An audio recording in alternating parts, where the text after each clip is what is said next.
नमस्कार, TM24 में स्वागत है आपका। जैसा कि हमारा कल का मुद्दा था सदन को लेकर, आज भी वही सदन को लेकर है। लेकिन आज जो मुद्दा है उसमें यह है कि अखिलेश यादव ने अब जवाब दिया है और ठीक ठाक जवाब दे रहे हैं। अखिलेश यादव अपनी बातें रख रहे हैं। अखिलेश यादव ने जैसा उन्होंने कहा है कि सत्ता पक्ष जो है वो विपक्ष के ऊपर ईडी बहुत चलवा रहा है, ईडी की कार्रवाई बहुत ज़्यादा हो रही है।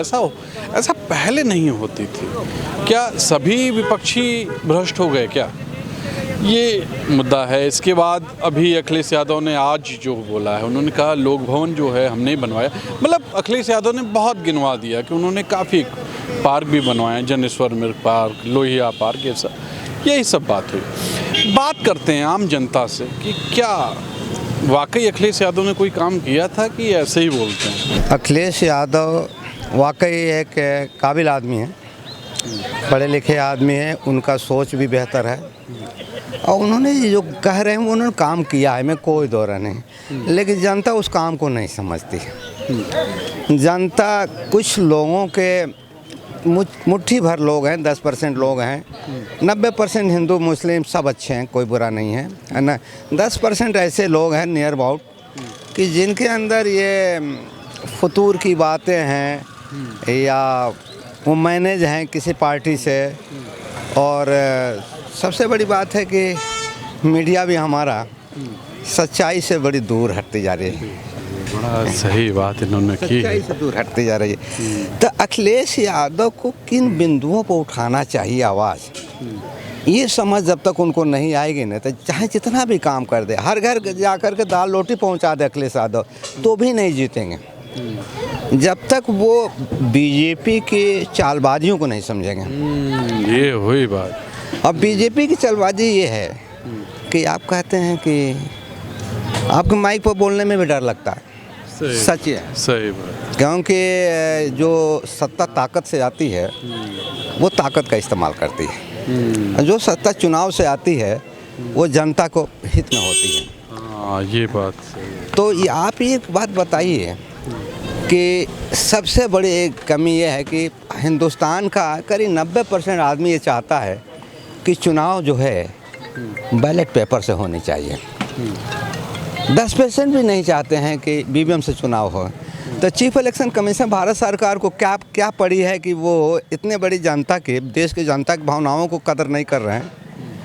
जब भावनाओं के आधार पर बाबरी मस्जिद को मंदिर, राम मंदिर बना दिया गया, तो ये तो केवल एक संप्रदाय की भावनाओं के आधार पर मस्जिद को मंदिर बना दिया गया, उसको मुसलमानों ने छोड़ दिया शांति सद्भावना के लिए। लेकिन सारे समाज के 90+ % लोग जो हैं ये चाहते हैं बैलेट पेपर से चुनाव हो। तो क्यों चीफ इलेक्शन कमिश्नर जो है EVM से चुनाव पर तल्ला हुआ? क्यों? अमेरिका पागल है? अमेरिका भी तो करवाता है पेपर से चुनाव।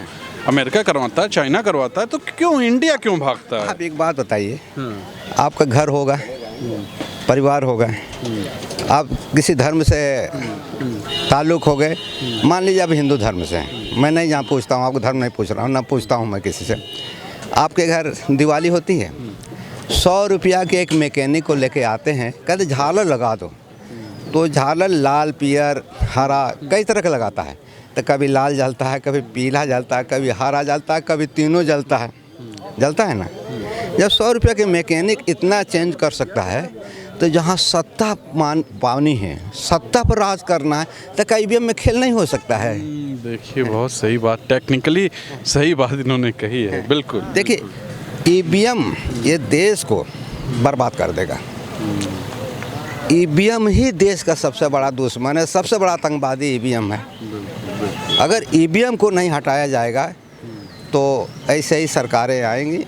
आज भी EVM हटा दीजिए, ये सांप्रदायिक ताकतें चाहे RSS हो चाहे BJP हो, इनके 10% सीटें नहीं निकाल पाएंगे। देखिए, ये आम आदमी हैं, मैंने इनका इसलिए नाम नहीं पूछा है क्योंकि कुछ चीज़ें आदमी की गुप्त होनी चाहिए। चलिए और लोगों से बात करते हैं। अखिलेश के कार्यकाल में कुछ कार्य अच्छे हुए हैं, इसको नकारा नहीं जा सकता है।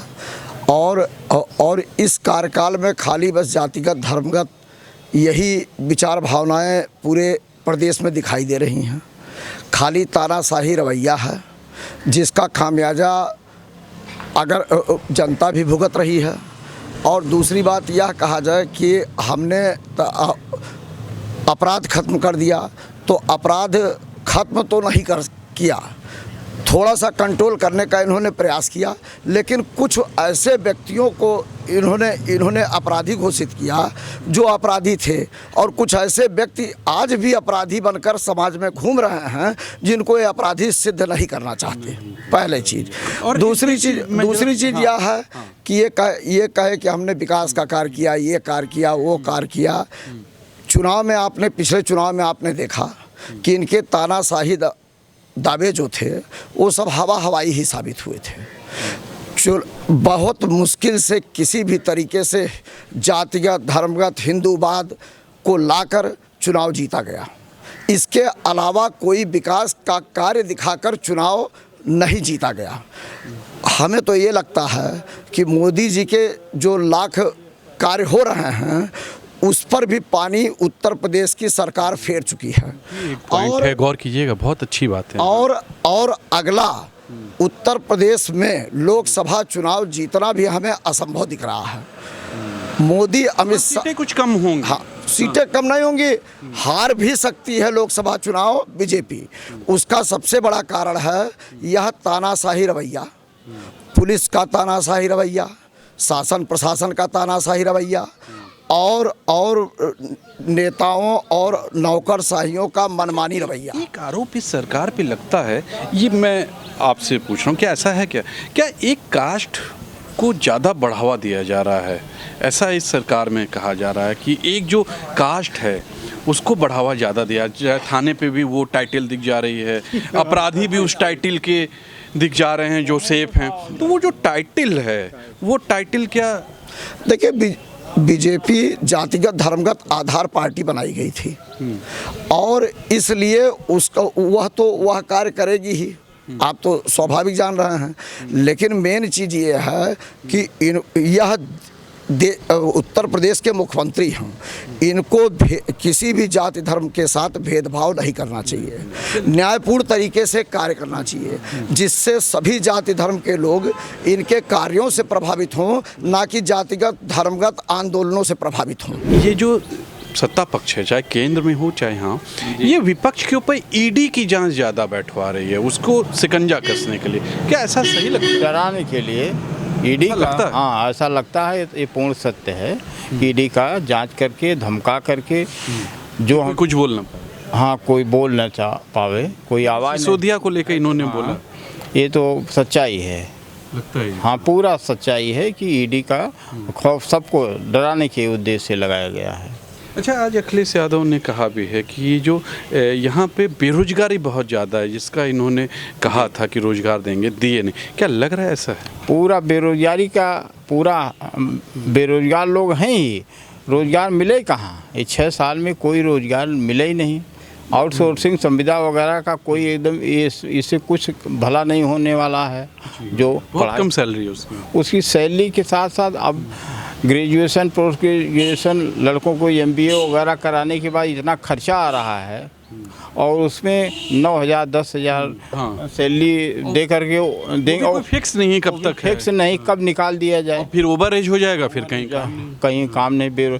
तो इसलिए शिक्षा का स्तर बहुत ही इन लोगों ने डाउन कर दिया कि कोई अपने बच्चे को अच्छी शिक्षा देने के लिए सोच ही नहीं पा रहा है कि शिक्षा दे करके हम करेंगे क्या। बताएं। और दूसरी बात यह है कि जो लोकसभा चुनाव आ रहा है उसको देखते हुए उत्तर प्रदेश से योगी जी का नेतृत्व परिवर्तन कर केंद्र में भेजा जाए, क्योंकि यह उत्तर प्रदेश संभालने में असक्षम है। तो क्या केंद्र संभाल लेंगे? वो केंद्र में किसी एक विभाग के होंगे तो जैसे थे वैसे ही रहेंगे, मतलब MP बना दिया। लेकिन ये प्रदेश संभालने में असक्षम है। सारे तानाशाही दावे हवाई साबित हुए हैं।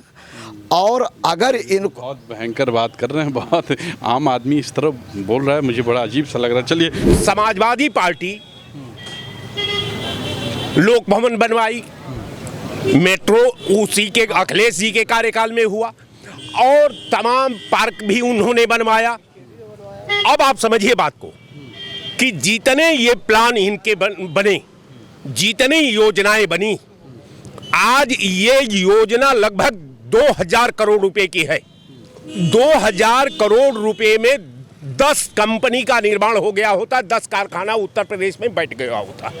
आज 10 कारखाने का मतलब कि कम से कम हम ये अनुभव महसूस करते हैं कि 10 कारखानों में अगर खाली हम 5000 का एवरेज जोड़ लें तो 50,000 नौजवानों को हमको रोजगार मिल गया होता। अच्छा, आपका कहना है कि ये सब ना होता, यहाँ कारखाना उद्योग लग जाता। जी, तो ये सब भी तो बहुत अच्छी चीजें हैं, ये तो इसकी प्रगति कोई है। जरूरत नहीं थी। आज जरूरत ये है कि हम उत्तर प्रदेश और भारत के नौजवानों का भविष्य का निर्माण किस ढंग से करते हैं, उनके शिक्षा व्यवस्था में किस ढंग से देता हूं, समाज के स्वास्थ्य के लिए हम क्या ये आप मानते हैं कि अखिलेश यादव ने काम किया लेकिन सही दिशा में नहीं किया? नहीं, तो क्या बीजेपी ने कुछ किया कि नहीं किया? भारतीय जनता पार्टी काम करने वाली साहब पार्टी नहीं है। मतलब उसने वो भी नहीं किया?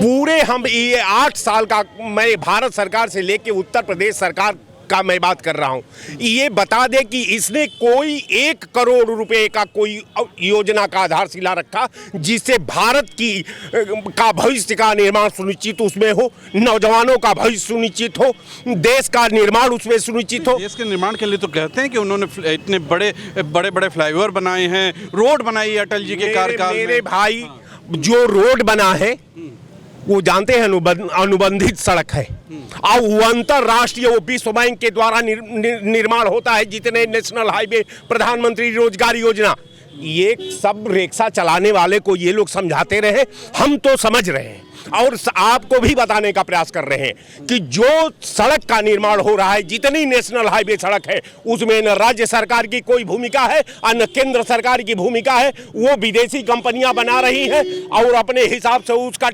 टेंडर और एग्रीमेंट करके अपना टोल टैक्स वसूल रही है। यहाँ से दिल्ली जाइए। कुल मिला के आपका ये कहना है कि यहाँ उद्योग लगना चाहिए जिससे रोजगार को मिलता युवाओं को। जी, चलिए और लोगों से बात करते हैं। ये बताइए, ये सदन की कार्रवाई हो रही है, इसमें अखिलेश यादव ने आज कहा है कि ये लोक भवन हमने बनवाया, मेट्रो हमने चलवाई, ये सरकार ने सिर्फ नाम बदला है। ये सरकार नाम ही बदला है, कुछ नहीं किया है, केवल नाम। लोक भवन हमारे सामने बना है, मेट्रो हमारे सामने चालू हुई है, 14 में चालू हुई थी मेट्रो, ये सब कुछ हमारे सामने चालू हुआ है। ये जो अखिलेश ने कर दिया है वो बीजेपी कभी जीवन में ना कर पाएगी ना करेगी। हाँ, बीजेपी ने कुछ किया ही नहीं ना, कुछ नहीं किया है। मेरी दोनों किडनी फेल हैं। आज ब्रजेश पाठक के यहाँ गया था मैं, 3 दिन से चक्कर काट रहा हूँ उनके यहाँ, हैं कोई सुनने वाला नहीं है। अरे जब आप बीजेपी की तारीफ नहीं करेंगे तो कैसे कोई सुन लेगा? सुने ना सुने, अखिलेश हमारा भक्त है और अखिलेश ने सुना, उसने 50,000 रुपये तुरंत ट्रांसफर कर दिया। आज ही मिला था मैं अखिलेश से, आज ही ट्रांसफर कर दिया 50,000 रुपये। अच्छा, उन्होंने दे दिया? उन्होंने दे दिया सवाल लिए। तो ये क्या चीज़ है?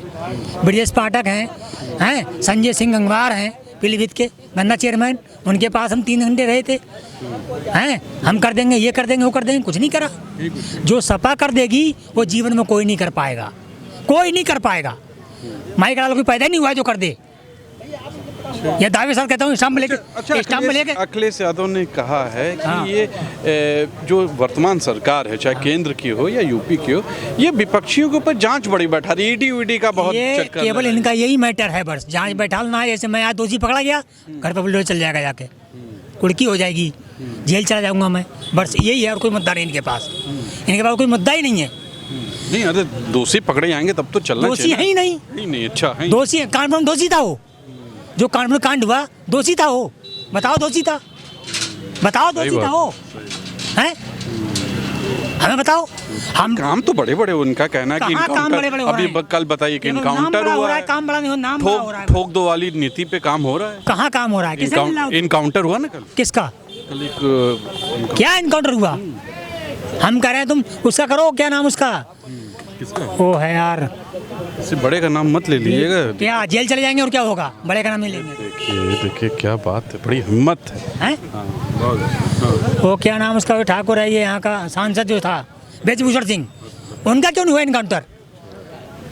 हैं? बड़े बड़े लोगों का नाम ले, वो कहाँ अपराधी हैं? इनकाउंटर नहीं हुआ, बताइए, वो अपराधी हैं? कर दे इनकाउंटर। अबे मरवा दें हमें। जो 5 किलो राशन मिल रहा है उससे हमारा 5 कुंटल राशन गाय और सांड चढ़ के जा रहे हैं। क्या जवाब देंगे? चढ़ने के बाद भी तो राशन आ रहा है। राशन कहाँ से आ रहा है? कहीं से आए? किसान पैदा कर रहा है। कोई सुनो, मिट्टी नहीं खुद रात बना रही है। मिट्टी नहीं, रात भर वो रखा रहा है।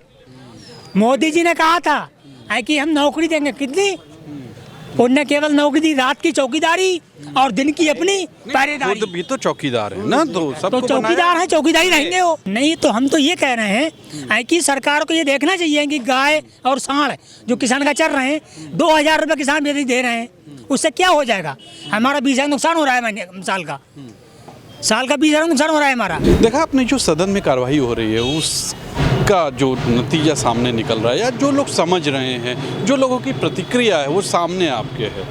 सोचिएगा ज़रूर क्या सही है क्या गलत है, या आप अच्छा सोच सकते हैं। आज के लिए इतना ही। कैमरा पर्सन विक्की विश्वकर्मा के साथ तुषार शर्मा का नमस्कार।